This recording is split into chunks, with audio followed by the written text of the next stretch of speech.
Hello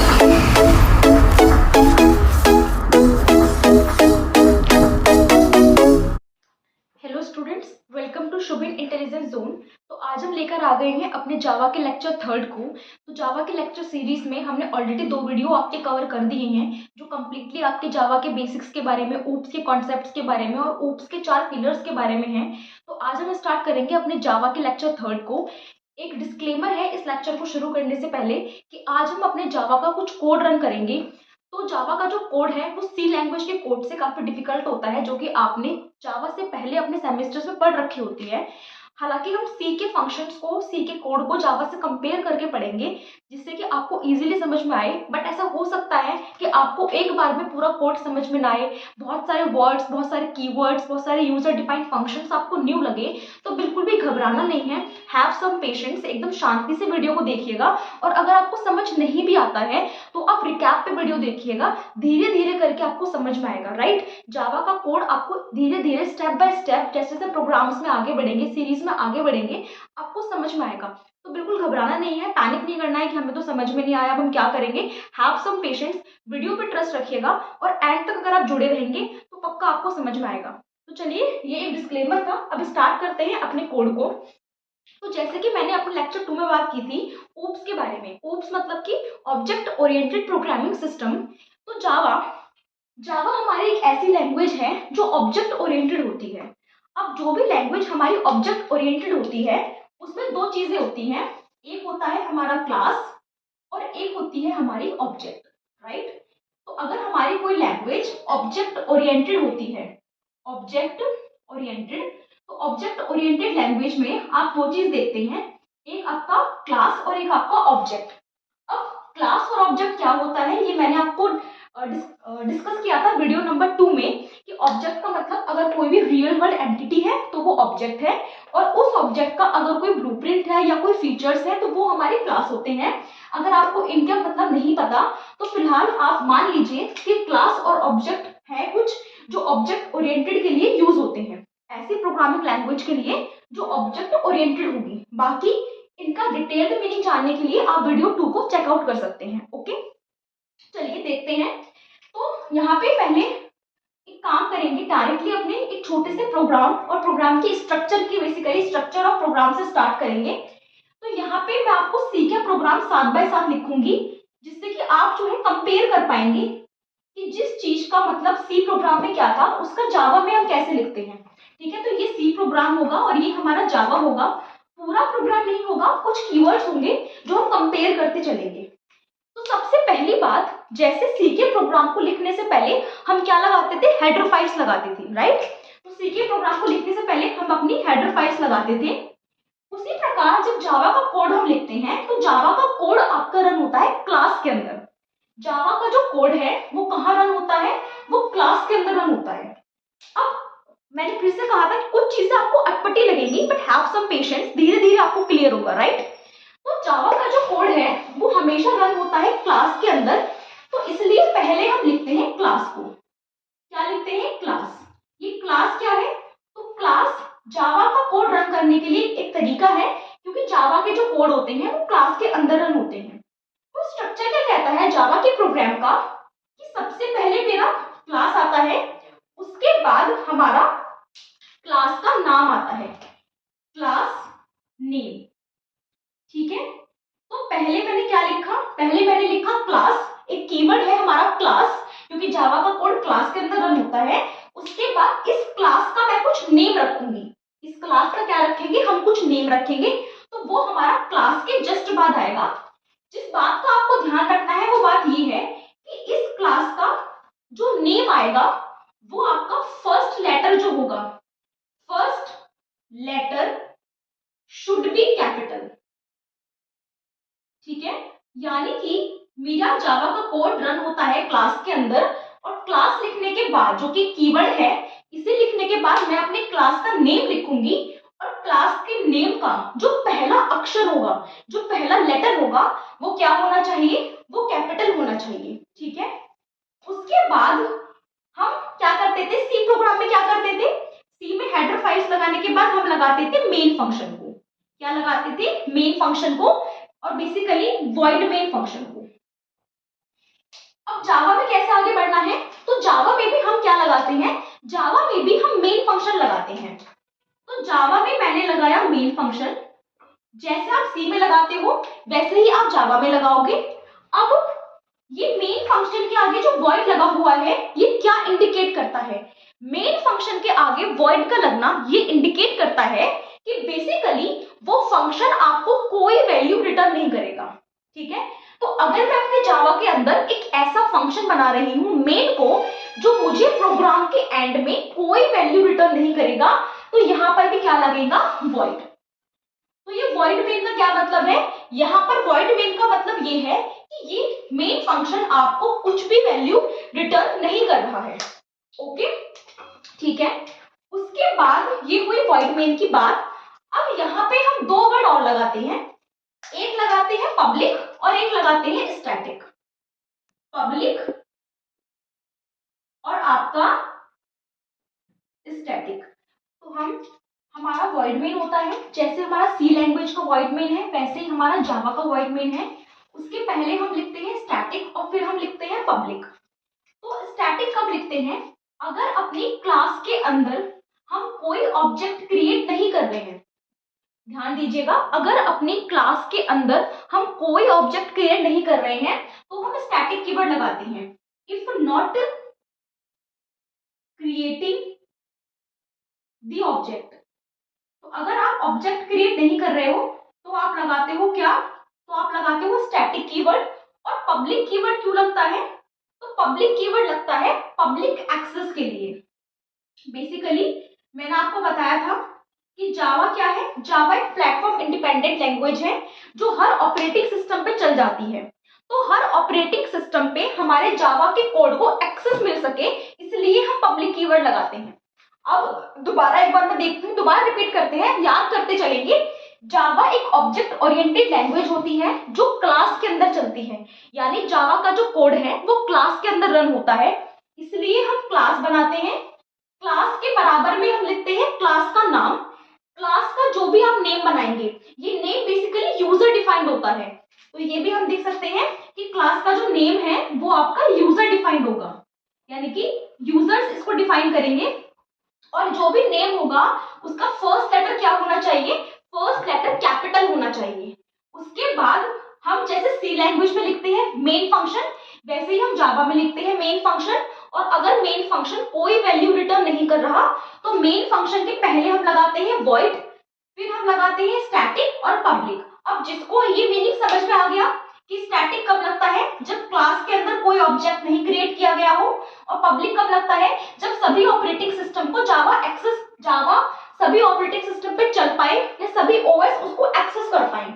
अगर आपको समझ आ गया पब्लिक और स्टैटिक का मतलब तो वेल गुड, और अगर नहीं आया तो आप याद कर सकते हैं कि जैसे सी लैंग्वेज में सिर्फ वॉइड मेन आता है वैसे ही जावा के सिंटैक्स में पब्लिक, स्टैटिक और वॉइड मेन आता है। अब सी लैंग्वेज में यहाँ पे तो पेरेंथेसिस भी है, जावा में क्या होता है, जावा के जो पेरेंथेसिस होंगे उनमें क्या आएगा, यहाँ पे हम पेरेंथेसिस खाली रखते हैं, यहाँ पे हम लिखते हैं आपका स्ट्रिंग और आर्ग्यूमेंट के लिए शॉर्ट फॉर्म में आर्क्स और दो स्क्वायर ब्रैकेट्स। ठीक है, तो ये हमारी पूरी लाइन बनती है। इस लाइन का क्या मतलब है ये हम बताएंगे अभी आपको कुछ देर में, तो फिलहाल इसका मीनिंग आपको नहीं बता रही हूँ। फिलहाल हमने ये देखा, तो क्या हुआ, क्लास, क्लास का नाम, पब्लिक, स्टैटिक, वॉइड मेन, और आपके पेरेंथेसिस के अंदर है स्ट्रिंग, आर्क्स और स्क्वायर ब्रैकेट्स जो कि अभी खाली हैं। तो ये हुआ हमारे जावा की बात। अब उसके बाद हम देखते हैं एक जावा का प्रोग्राम। जावा का प्रोग्राम किस चीज का, हेलो प्रिंट कराने का। तो हम सी के प्रोग्राम से कंपेयर करते हैं, ये मैं बना रहने देती हूँ यहाँ पे।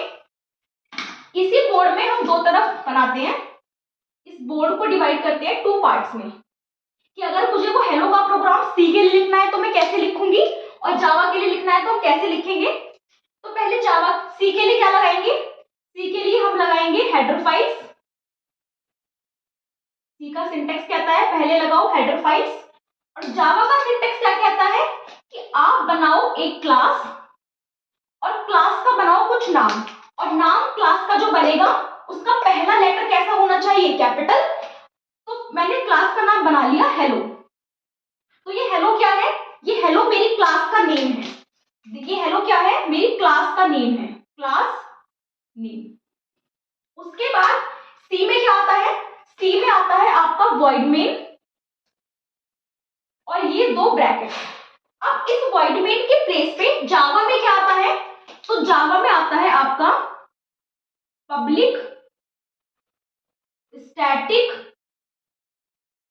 मेन, मेन के अंदर स्ट्रिंग और आर्ग्स, ARGS। ये थोड़ा इधर चला गया,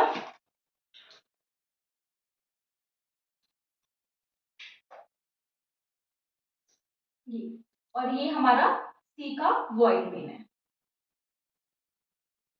ठीक है, अब बात करते हैं अपने अगली चीज की। अगली चीज क्या है, यहां हमारा ब्रैकेट और यहां इसका पैरेंथेसिस और यहां इसका। अब अगर मुझे हेलो प्रिंट करना है तो सी में क्या करूंगी, मैं सी में मैं लिखूंगी डायरेक्ट प्रिंटफ। प्रिंटफ के अंदर हम लिख देंगे हेलो, और प्रिंटफ मेरा हेलो को प्रिंट कर देगा।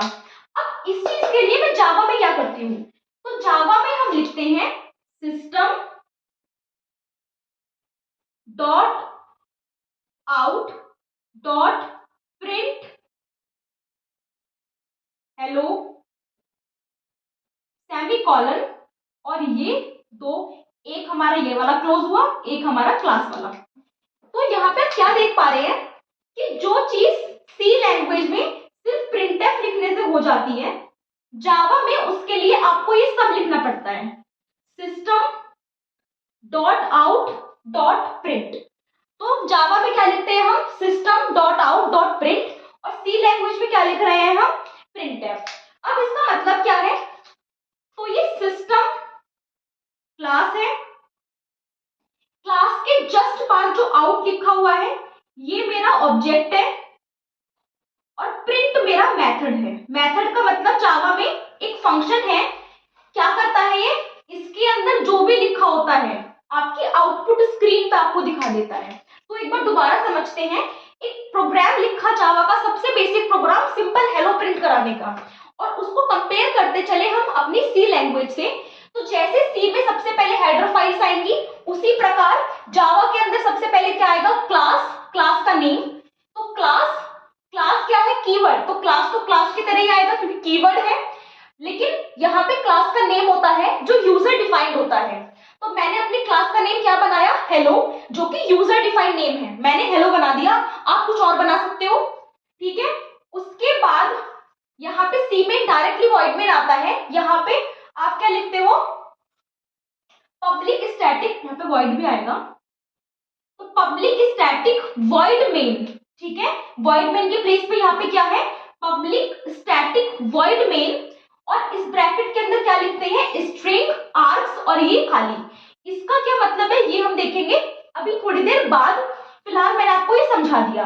उसके बाद प्रिंटफ, जो सी में काम करता है प्रिंटफ का, यानी कि आउटपुट को प्रिंट करने का अपनी स्क्रीन पे, यहाँ उसके लिए आप क्या लिखते हो, system dot out dot print, और यहाँ पे आपने क्लोज कर दिया हेलो। अब हमारी जो स्क्रीन है, मॉनिटर स्क्रीन, वो कुछ इस प्रकार दिखेगी।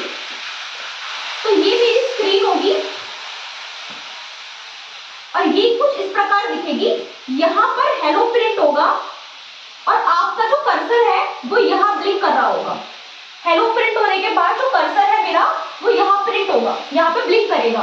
अब मान लीजिए कि मुझे हेलो के साथ साथ प्रिंट कराना है वेलकम, तो अभी मैंने हेलो कराया, मुझे वेलकम भी प्रिंट कराना है। तो वेलकम प्रिंट कराने के लिए हम क्या करेंगे, दोबारा देखते हैं, या प्रैक्टिस के लिए खुद वीडियो को रोक के आप खुद भी लिख के देखिएगा कि अगर मुझे वेलकम प्रिंट कराना है तो हम कैसे करेंगे। तो वही है हमारा, मान लीजिए क्लास हमारा सेम है, तो क्लास, और इसके बाद आपकी क्लास का नेम मेरा सेम रखा मैंने, हेलो, नेम आता है क्लास का फर्स्ट लेटर में, public static void main, public static void main, यहां पे क्या लिखेंगे हम, स्ट्रिंग, यहां पे हम लिखेंगे आर्ग्स, ये ऐसे क्लोज कर दिया। फिर क्या लिखेंगे, सिस्टम, यहाँ पेरेंथेसिस है, यहाँ पेरेंथेसिस है, अब लिखेंगे system dot out dot print, और प्रिंट के बाद मैंने लिख दिया, पहले लिखा मैंने हेलो कि हेलो प्रिंट हो, फिर मैंने लिखा system dot out dot print, अब मैं प्रिंट करा रही हूं वेलकम। तो ये मैंने लिख दिया अपना कोड। अब होगा क्या, तो जब ये कोड रन होगा तो पहले क्या लिखा हुआ है, पहले लिखा हुआ है हेलो, हेलो प्रिंट हो गया। अब हेलो के बाद कर्सर कहां ब्लिंक कर रहा है, हेलो के जस्ट बराबर में, तो ये जो वेलकम है ये वेलकम कहां प्रिंट होगा, हेलो के जस्ट बराबर में, ये वेलकम भी प्रिंट हो जाएगा। लेकिन मैं चाहती हूं कि ये जो वेलकम है ये मेरा अगली लाइन में प्रिंट हो। गेटिंग माय पॉइंट, मैं क्या चाहती हूँ कि मेरा जो वेलकम है वो नेक्स्ट लाइन में प्रिंट हो। तो इसके लिए सी लैंग्वेज में हम क्या करते हैं, सी लैंग्वेज में हम लगाते हैं \n, सी लैंग्वेज में क्या लगाते हैं, \n और न्यू लाइन स्टेटमेंट। जावा में इस चीज को कर सकते हैं दो तरीके से। तो अगर मैं ये चाहती हूँ कि मेरा हेलो यहाँ है तो वेलकम इसके नीचे प्रिंट हो, तो हम इसको दो तरीके से इंप्लीमेंट कर सकते हैं। पहला, जब आपने यहाँ पे प्रिंट हेलो करा था तो इसके प्लेस पे आप क्या करो, इसके प्लेस पे मैं क्या करूं, इसके प्लेस पे मैं ये लिखूं सिस्टम, ब्लू से लिखते हैं to make it more clear, system dot out dot print, print के बाद मैं क्या लिख दूं, ln और हेलो। अगर मैं इस तरीके से लिखूंगी तो क्या होगा, तो मेरी जो स्क्रीन है, आउटपुट स्क्रीन, उस पे क्या प्रिंट होगा, हेलो प्रिंट होगा। और अब ये जो कर्सर है वो कहां पे आएगा, वो क्योंकि ln लगा हुआ है फॉर न्यू लाइन, इसका मतलब क्या होता है कि इसके अंदर जो लिखा है उसको प्रिंट कर दो और फिर कर्सर का कंट्रोल ले आओ अगली लाइन पे। तो हेलो प्रिंट करने के बाद मेरा जो कर्सर है वो कहां आ जाएगा, वो न्यू लाइन पे आ जाएगा।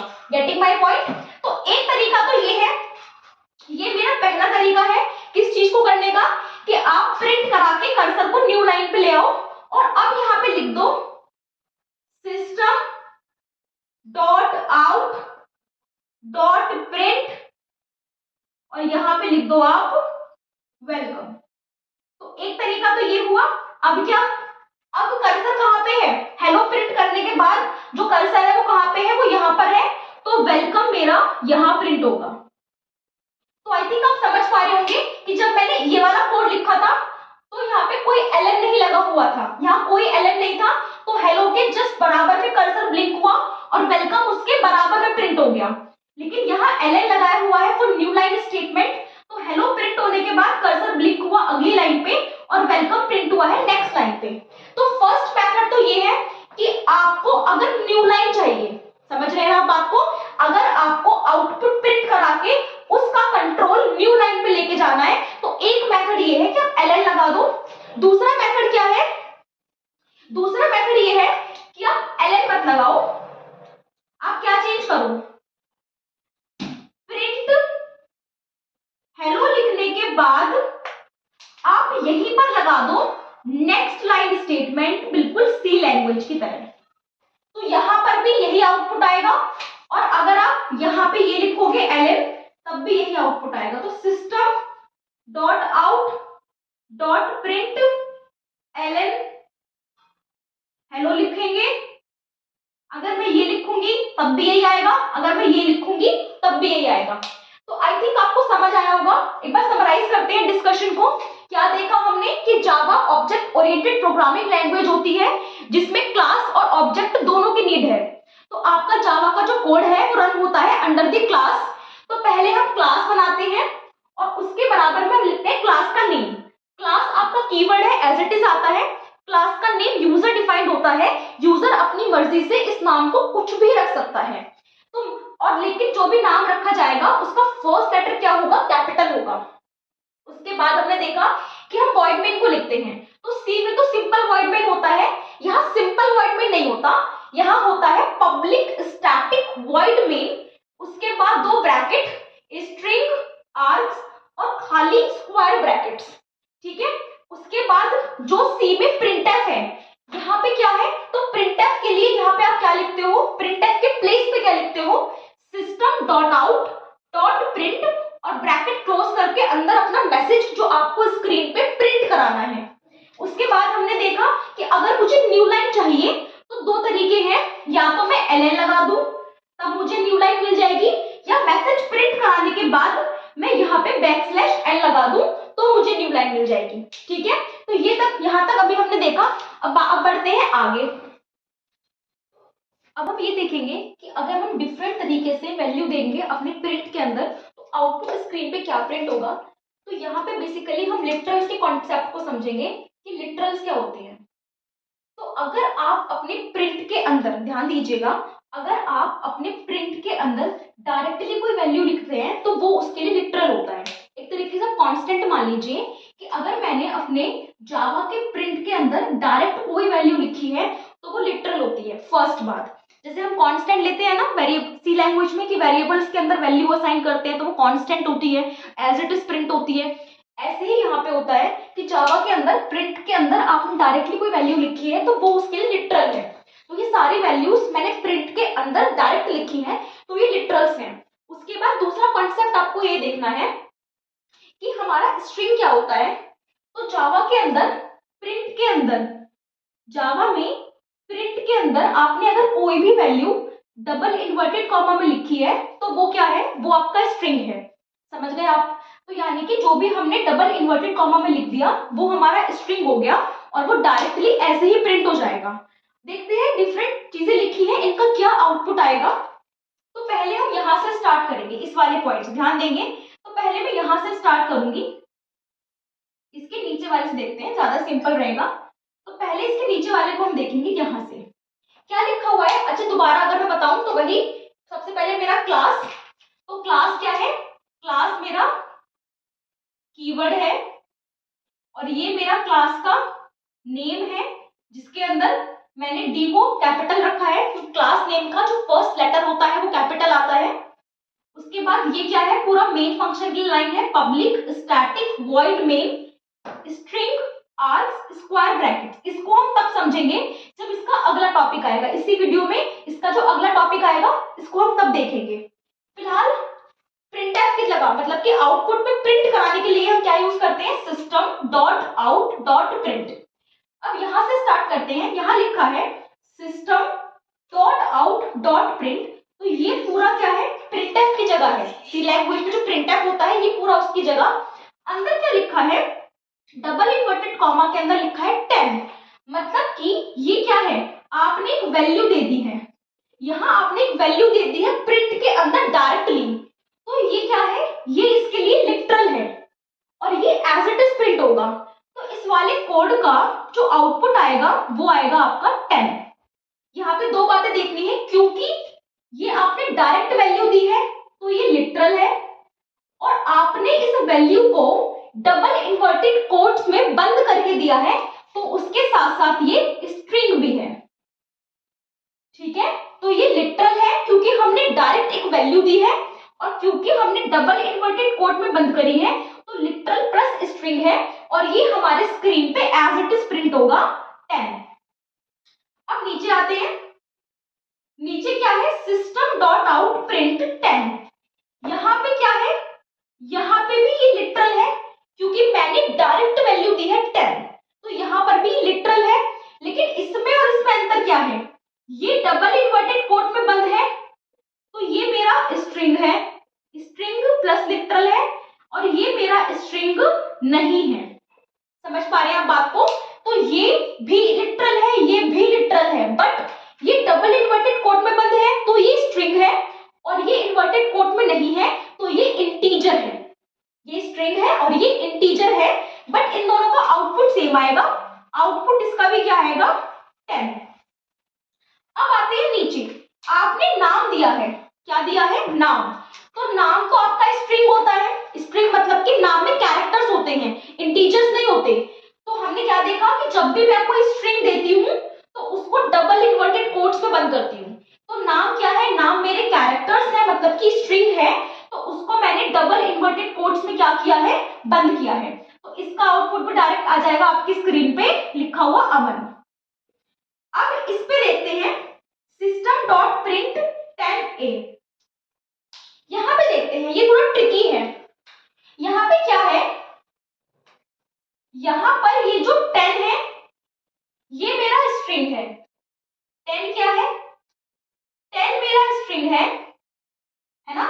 अब अगर मेरी वैल्यू स्ट्रिंग है तो ये एज इट इज प्रिंट होगी 10। 10 मेरा स्ट्रिंग क्यों है, क्योंकि 10 लिखा हुआ है डबल इन्वर्टेड कोट्स के अंदर, तो 10 स्ट्रिंग है और ये स्ट्रिंग ऐसे प्रिंट होगा।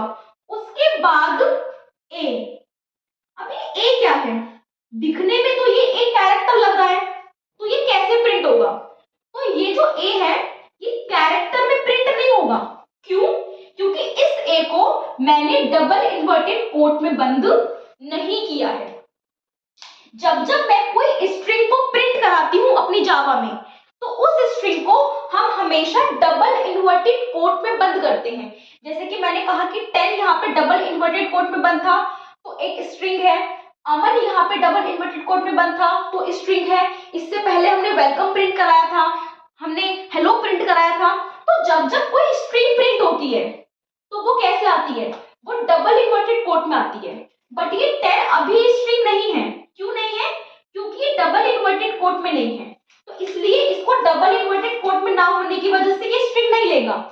तो ये स्ट्रिंग हो इसके लिए क्या रिक्वायर्ड है कि यहाँ पे क्या लगे हो, डबल इन्वर्टेड कोट। अब ये प्रिंट होगा 10a। अब आप सोच रहे होंगे कि यहाँ तो लिखा है 10 प्लस a, लेकिन ये ऐसा क्यों प्रिंट हुआ।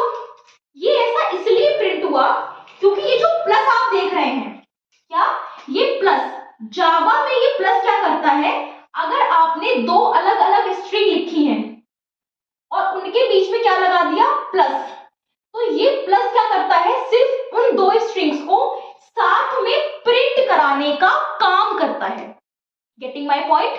तो अगर आपने दो अलग अलग स्ट्रिंग लिखी 10, ये 10 स्ट्रिंग यहां से यहां तक है, फिर आपने क्लोज करके अलग स्ट्रिंग लिखी ए की ब्रैकेट में, तो ये प्लस क्या काम करेगा, ये प्लस इन दोनों स्ट्रिंग्स को साथ में जोड़ के प्रिंट कराने का काम करेगा। तो इसलिए क्या प्रिंट हुआ 10a प्लस एक बीच में ब्रिज है जो इन दो स्ट्रिंग्स को आपस में कनेक्ट कर रहा है एक दूसरे से, तो 10a। ठीक है, अब इससे पहले आते हैं ऊपर। यहां पे क्या लिखा है, यहां पे लिखा हुआ है कुछ इस प्रकार, यहां पे क्या लिखा है, ये डबल इन्वर्टेड कॉमा 10 प्लस 20। ठीक है, और इसमें क्या लिखा था, इस अभी जो करा उसमें लिखा था 10 प्लस 20 प्लस a। क्या अंतर है इन दोनों में, सबसे पहली बात कि इस वाले का जिसपे मैं अभी कर रही हूं, इसका डबल इन्वर्टेड कॉमा यहां से शुरू हुआ और यहां पे खत्म हुआ। और हमने क्या बताया कि डबल इन्वर्टेड कॉमा यहां से शुरू हुआ है, यहां पे खत्म हुआ है, इसके बीच में जो भी आ रहा है वो जावा के लिए क्या है, एक स्ट्रिंग है और जावा उसे एज इट इज प्रिंट कर रहा है। तो मेरा डबल इन्वर्टेड कॉमा यहां पे शुरू हो रहा है और यहां पे खत्म हो रहा है, तो इसके अंदर जो भी आ रहा है वो मेरी जावा के लिए क्या है, वो मेरी जावा के लिए स्ट्रिंग है और जावा उसे एग्जैक्ट प्रिंट करेगा। तो यानी कि इसका जो आउटपुट आएगा वो एग्जैक्ट आएगा, क्या 10 प्लस 20। अब सवाल कि यहाँ 10 प्लस a क्यों नहीं आया, क्योंकि यहाँ 10 डिफरेंट इन्वर्टेड कॉमास में लिखा था और a डिफरेंट इन्वर्टेड कॉमास में लिखा था, इसलिए जावा ने इसको एक इंडिविजुअल स्ट्रिंग माना और इसको एक इंडिविजुअल स्ट्रिंग माना। और क्योंकि इनके बीच में प्लस था तो उस प्लस को इनके बीच में ब्रिज माना और इन दोनों को जोड़कर लिख दिया 10a। बट यहाँ पर ये यहाँ पे स्टार्ट हुआ, यही खत्म हुआ, तो ये पूरा एक हो गया। तो यहाँ पे ये तीन चीजें हैं, 1 2 3, ये एक स्ट्रिंग है, ये दूसरी स्ट्रिंग है और ये इन दोनों को जोड़ने के लिए एक ब्रिज है, और इसमें ये पूरी एक ही स्ट्रिंग है। समझ गए आप बात को। तो यानी कि ये बात ध्यान रखनी है कि आपको इन्वर्टेड कॉमास का बहुत ध्यान रख करना है। अब अगले पे आते हैं। अगला भी मेरा यही है। अगला क्या है? अगला है 10 प्लस 20। इसका मतलब क्या हुआ? इसका भी वही मतलब है कि दोनों 10 किस में लिखा है? डबल इन्वर्टेड कॉमास में। तो ये मेरी जावा के लिए एक इंडिविजुअल स्ट्रिंग है। तो ये क्या, इसका आउटपुट क्या आएगा? 10। 20 मेरी जावा के लिए एक इंडिविजुअल स्ट्रिंग है, इसका आउटपुट क्या आएगा? 20। और क्योंकि दोनों के बीच में प्लस है तो ये आएगा 10 20 एकदम जोड़ के 10 20। देखने में तो ये 1020 लग रहा है, बट ये क्या है? ये 10 20 है। तो इसका आउटपुट क्या आएगा? 10 20। क्यों? क्योंकि ये अलग कॉमास में है, इंडिविजुअल स्ट्रिंग है, ये दूसरी स्ट्रिंग है और ये प्लस है जो इन दोनों को जोड़ रहा है। अब आते हैं अगले पे। अगला क्या है? ये वाला, इसमें लिखा हुआ है 10 प्लस 20। अब ये क्या है? तो ये आपको लगेगा कि ये और ये दोनों एक हैं, बट ये अलग अलग है। कैसे? यहाँ पे मैंने 10 को डिफरेंट इन्वर्टेड कॉमा में प्लस देखा तो वो स्ट्रिंग बन गया। 20 को अलग इन्वर्टेड कॉमा में रखा तो वो एक अलग स्ट्रिंग बन गया। लेकिन यहाँ पे ना तो 10 इन्वर्टेड कॉमा में है, ना 20 इन्वर्टेड कॉमा में है, और ना ये दोनों इन्वर्टेड कॉमा में है। तो ये क्या लेगा? ये इनको वैल्यू लेगा। ये क्या है? ये इंटीजर्स हैं। क्या है? इंटीजर्स। और अगर इंटीजर्स में मैं 10 और 20 को प्लस करती हूं तो क्या आता है? 30। तो इसका आउटपुट क्या आएगा? 30। एक बार रिकैप करते हैं। रिकैप में ये हुआ कि जब जब आप डबल इन्वर्टेड कोट्स के अंदर कुछ लिखोगे तो वो स्ट्रिंग होगा। अब डबल इन्वर्टेड कोट के अंदर लिखी हुई चीज एज इट इज प्रिंट हो जाएगी। बट जब आप दो कॉलम बना दो कि ये इंडिविजुअल स्ट्रिंग एक है, ये दूसरी है और इनके बीच में प्लस है, तो ये 10 प्लस 20 नहीं हुआ, क्योंकि ये स्ट्रिंग है ना, और स्ट्रिंग कभी जुड़ते ही नहीं है। तो ये एक स्ट्रिंग है, ये दूसरी स्ट्रिंग है, तो 10 एज इट इज आ गया, 20 एज इट इज आ गया। साथ में चिपक के क्यों आए हैं? क्योंकि इनके बीच में प्लस है जो इनको जोड़ रहा है। यहाँ क्या हुआ? यहाँ ये स्ट्रिंग नहीं है। ये स्ट्रिंग कब बनते? जब इनके अंदर इन्वर्टेड कॉमा लगा होता। यहाँ पर ये इंटीजर्स हैं, और इंटीजर्स में जब मैं 10 और 20 को जोड़ती हूँ तो क्या आता है? 30। तो ये हुआ हमारा कुछ डिफरेंट प्रोग्राम्स का डिफरेंट आउटपुट। तो आज के लिए इतना ही। आज हमने सिर्फ ये देखा कि जावा में हम इनपुट कैसे लेते हैं, है ना, जावा में कैसे अपने कोड को स्टार्ट करते हैं।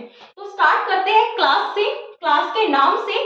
मेन फंक्शन की जगह आता है public static void main string asks this. Printf की जगह आता है system.out.print, और यहाँ पे आप लिखते हो अपना लिटरल। अगर आप डायरेक्टली 10 लिखोगे इंटीजर तो डायरेक्टली 10 प्रिंट होगा एज अ इंटीजर, और यहाँ ये 10 प्रिंट हुआ है एज अ आपका स्ट्रिंग। स्ट्रिंग लिखने के लिए आप डबल इन्वर्टेड कोट्स का यूज करते हो, और इंटीजर्स को लिखने के लिए आप इन्वर्टेड कोट्स का यूज नहीं करते हो। तो कल हम सीखेंगे आउटपुट कैसा लेना है, और आउटपुट में ही हमारा जो ये बचा हुआ पार्ट है जिसको आज हमने यूज किया है मेन फंक्शन के बाद, इसको समझेंगे बिल्कुल डिटेल में। तो जुड़े रहिए कल की वीडियो के लिए। Thank you, stay connected.